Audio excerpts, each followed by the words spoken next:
श्री स्वामी समर्थ. नमस्कार मंडळी, आपल्या यूट्यूब चॅनलवरती तुम्हा सर्वांचं पुन्हा एकदा मी मनापासून खूप खूप स्वागत करते. तर आजच्या व्हिडिओमध्ये मी तुम्हाला कार्तिकी एकादशीची संपूर्ण माहिती सांगणार आहे. तर त्यामध्ये कार्तिकी एकादशीचे व्रत कसं करावं, म्हणजेच कार्तिकी एकादशीचा उपवास कसा करावा, कार्तिकी एकादशीचे महत्त्व, तसेच या एकादशीचे व्रत करण्यामागे छोटीशी कथा काय आहे, कार्तिकी एकादशी कधी आहे, अशी संपूर्ण माहिती तुम्हाला मी आजच्या व्हिडिओमध्ये सांगणार आहे. त्यासाठी हा व्हिडिओ शेवटपर्यंत नक्की पहा. चॅनलवरती नवीन असाल तर चॅनलला नक्की सबस्क्राईब करा. लगेचच आजच्या व्हिडिओला सुरुवात करूयात. तर यावर्षी शुक्रवार दिनांक 12 नोव्हेंबर रोजी कार्तिकी एकादशी साजरी केली जाणार आहे. या कार्तिकी एकादशीलाच प्रबोधिनी एकादशी किंवा देवउठणी एकादशी असेही म्हणतात. तर या दिवशी विशेष करून भगवान विष्णूची पूजा केली जाते. कारण प्रबोधिनी एकादशीच्या दिवशी भगवान विष्णू 4 महिन्यांच्या योगनिद्रेतून जागे होतात आणि त्यानंतरच मग सर्व शुभ कार्याला सुरुवात होते.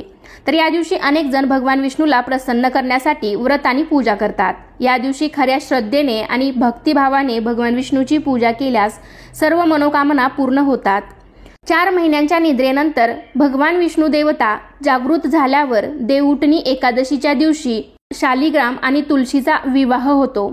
आषाढ महिन्यातील शुक्ल पक्षातील एकादशीपासून म्हणजेच देवशयनी एकादशीपासून श्रीहरी झोपी जातात आणि त्यानंतर देवउठणी एकादशीला उठतात.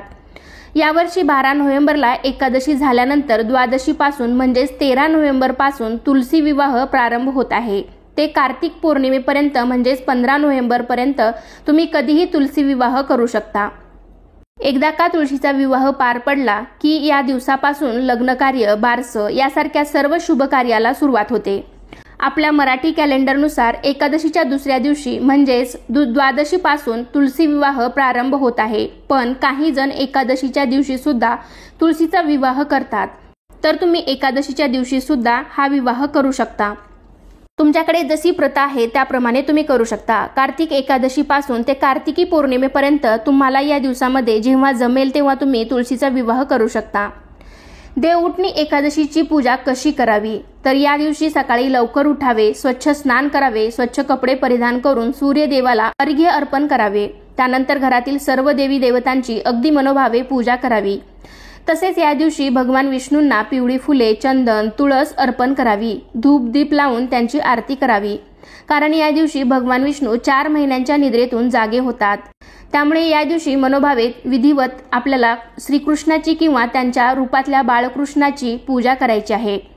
पूजा पूर्ण झाल्यावर ओम नमो भगवते वासुदेवाय या मंत्राचा जप करावा. तसेच तुम्ही भगवान विष्णूंच्या कुठल्याही स्तोत्राचे पठण करू शकता, जसे की विष्णू सहस्रनाम किंवा भगवान विष्णूंचा कोणताही मंत्र देखील तुम्ही म्हणू शकता.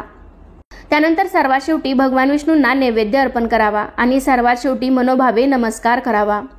तसेच पंढरीच्या विठुरायाचे स्मरण करण्याचा आणि त्यांच्या नावाने उपवास करण्याचा हाच तो दिवस. तर एकादशीचा उपवास घरातील सर्व सदस्यांनी करावाच असं काही नाही. घरातील कोणीही एकाने जरी हा उपवास केला तरीही चालू शकतो.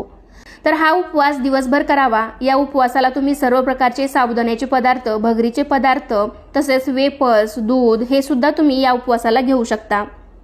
तसेच या दिवशी तुम्ही चुकूनही तांदळाचे कोणतेही पदार्थ खाऊ नयेत असं म्हटलं जातं. म्हणजेच ज्यांचा उपवास असेल त्यांनी तर खाऊच नयेत, पण ज्यांचा उपवास नसेल तर त्यांनी सुद्धा या दिवशी तांदळाचे पदार्थ किंवा जेवणामध्ये आपण भात बनवतो तर तांदळाचा कोणताही पदार्थ या दिवशी खाऊ नये. म्हणजे एकादशीला भात खाणे वर्ज्य मानलं जातं. त्यामुळे तुम्ही चुकूनही कुठल्याही एकादशीच्या दिवशी भात खाऊ नका. कुठलेही तांदळाचे पदार्थ असतील, भात असेल किंवा अजून तुम्ही तांदळाची खीर वगैरे असं काही बनवलं असेल तर या दिवशी ते चुकूनही तुम्ही खाऊ नका. त्याचबरोबर अनेक जण कांदा लसूण सुद्धा या दिवशी खात नाहीत. तुमच्याकडे जशी पद्धत आहे त्यानुसार तुम्ही करू शकता. पण या दिवशी मांसाहार मात्र चुकूनही करू नका. उपवास असेल किंवा नसेल पण चुकूनही या दिवशी मांसाहार करू नये. शक्यतो तुम्ही या दिवशी सात्विकच अन्न खावे. तसेच या एकादशीच्या पवित्र दिवशी आपल्या घरातील वातावरण सुद्धा चांगलं असावं. तसेच या दिवशी कोणीही एकमेकांशी वादविवाद करू नये, अपशब्द बोलू नये, तसेच खोटे बोलू नये, शिव्याशाप कोणाला देऊ नये. उलट घरामध्ये जास्तीत जास्त आनंदमय आणि प्रसन्न वातावरण ठेवण्याचा प्रयत्न करावा. कारण या दिवशी घरामध्ये जितकी प्रसन्नता असेल तितकं जास्त एकादशीचं पुण्यफळ आपल्याला मिळत असतं. त्यामुळे या गोष्टींची सुद्धा आपल्याला या दिवशी काळजी घ्यायला हवी. तर हे एकादशीचं व्रत करण्यामागे एक छोटीशी कथा आहे। तर कथा अशी आहे, मृदुमान्य राक्षसाने भगवान शंकराची भक्तिपूर्वक आराधना केली। त्याचा भक्तिभाव पाहून भोलेनाथ शंकर प्रसन्न झाले। त्यांनी मृदुमान्य राक्षसाला वर दिला की तू कोणाकडूनही मरणार नाहीस, पण एका स्त्रीच्या हातून तू मारला जाशील। असा वर मिळताच या राक्षसाचा मृदूपणा नष्ट झाला। त्याने प्रथम देवांचा पराभव केला, परंतु भगवान शंकरानेच त्याला असा वर दिल्यामुळे कोणत्याच देवाचे कोणाचेच काहीच चालले नाही। सर्व देव व भगवान शंकर एका गुहेत लपले। त्यांच्या श्वासातून एक देवता निर्माण झाली। तिचे नाव होते एकादशी। तिने मृदुमान्याला ठार मारले तेव्हा भरपूर पाऊस कोसळला। त्यामुळे देवांची अंघोळही झाली व भुयारात लपून बसल्यामुळे उपवासही झाला।